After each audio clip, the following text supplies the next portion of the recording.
ძალიან ბევრი შეცდომა არის დაშვებული ინსტალაციის დროს. პირველი ეს არის წყლის გამაცხელებელი, არასდროს არ შეიძლება თავდაყირა დაყენდეს, ანუ გამაცხელებელი ტენი არ უნდა იყოს ესეთ პოზიციაში, მასა მიახლოება და შემდგომში გამოცვლა ან შემოწმება ყოველთვის უნდა იყოს მოსახერხებელი.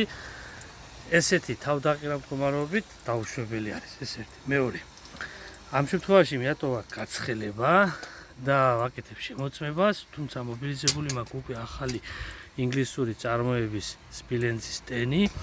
ვიტანეთ იმისთვის, რომ ყოველ შემთხვევაში თუ დაზიანებულია ტენი გამოიცვალოს, მაგრამ არ მოხდა ელექტროენერგიის გათიშვა.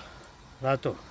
პირველი დამიწება მუშაობს და დამიწების შევამოწმე და დამიწების იმედად შესაძლებელი არის რომ ვიყოთ და არ მოხდეს ადამიანზე ელექტროენერგიის ზემოქმედება, მაგრამ არაყენია არსიბი, ანუ დიფერენციალური ამომრთველი, რის საშუალებითაც მოხდებოდა ელექტროენერგიის გათიშვა. თუ ტენი არ არის გარედან დაზიანებული, წვეტა არ აქვს და წყალში არ გადადის, მას იქნება შიდა დაზიანება და არ აცხელებს. ამ ყველაფერს ვნახავთ ახლა დეტალურად, მაგრამ ისევ და ისევ უნდა გავითვალისწინოთ, არ შეიძლება ჩართულ მდგომარეობაში წყლის მოხმარება, არ შეიძლება მსგავსი ტიპის ინსტალაცია, როდესაც თავდაყირა არის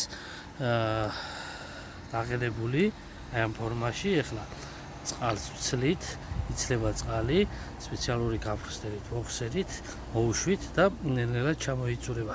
რის შედეგადაც რის შემდგომაც დავათვალიერებთ და არსებულ პრობლემას მოვაგვარებთ. ყოველთვის გაითვალისწინეთ დამიწების და დიფერენციალური ამომრთველის ურთიერთ კომბინაციური მუშაობა. ეს არის უსაფრთხოების მაღალი დონე, უსაფრთხოების მხოლოდ და მხოლოდ გარანტი. მხოლოდ და მხოლოდ. ცალკე დამიწებასაც შეუძლია ჩვენი დაცვა, ცალკე დიფერენციალურს, მაგრამ ამ შემთხვევაში ჩვენ ვიგრძნობთ ელექტროენერგიას. ამ დეტალებზე ვისაუბრებ შემდგომში, რა დონეზე ხდება მათი ურთიერთმუშაობით ელექტროენერგიის დარტყმის მუხტის აცილება.